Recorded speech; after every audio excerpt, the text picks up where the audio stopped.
The FirstOntario Performing Arts Centre is officially open after a ribbon cutting and reception. The building is a testament to what amazing things can happen when business, government, a community, and a university all come together with a singular vision. This evening we have our celebration, our opening celebration. We're going to have a reception.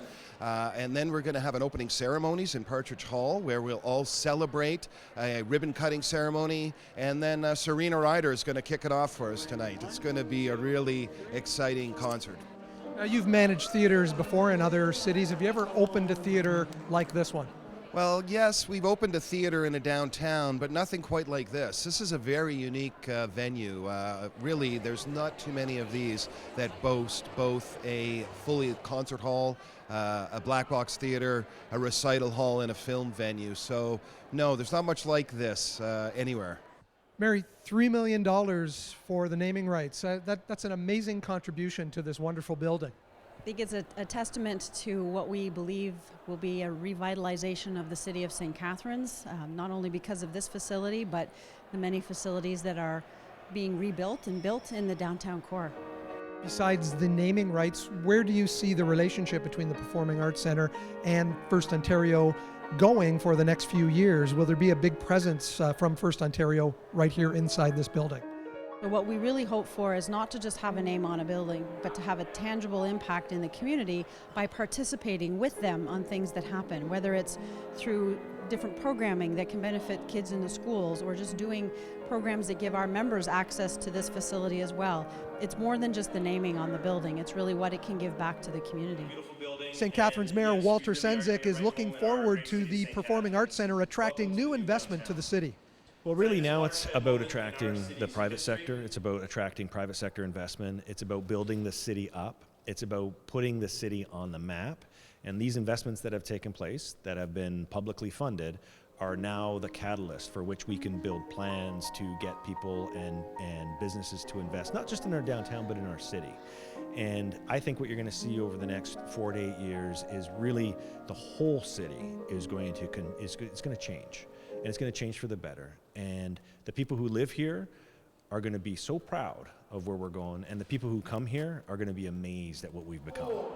Peter, you far surpassed the fundraising goal for the Performing Arts Centre. How did it happen?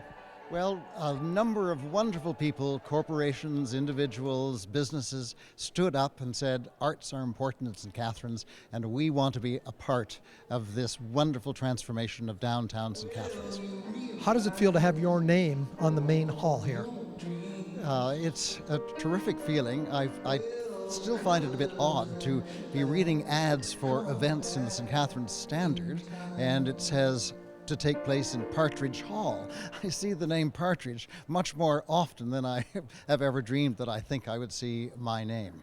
Giving to one big project up at Brock University, and now this project here for the Performing Arts in St. Catharines. What led you to donate the money for this recital hall?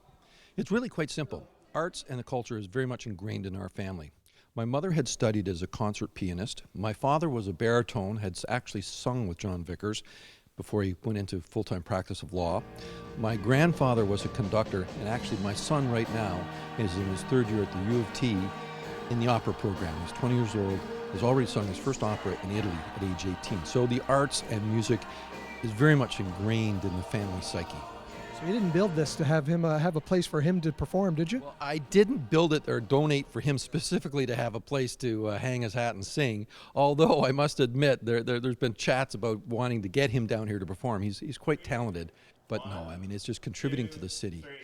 Tim, besides the financial contribution, there's a partnership that CoachCo has with the Performing Arts Centre. Can you explain that? Well, that's right. Actually, what we'll be doing is doing a lot of promotion for the centre, as well as a monthly arts program where we'll feature some of the performers that are here and talk about some of the things going on at the centre.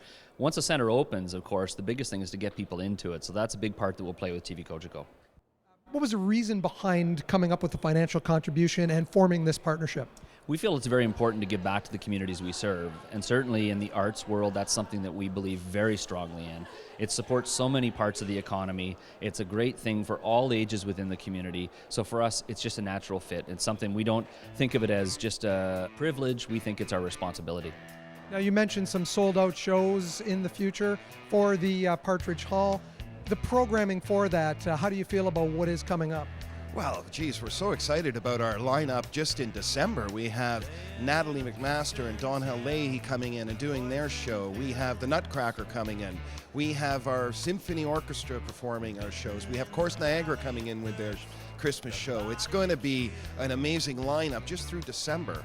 And then this Arts Centre is just going to rock with performances. We're going to have so many events in the centre. People are going to find themselves downtown a lot. For many years to come, this corner at St. Paul and Carlisle is sure to be the epicenter of a vibrant arts community here in St. Catharines and all of Niagara. Reporting for The Source, I'm Mike Balsom.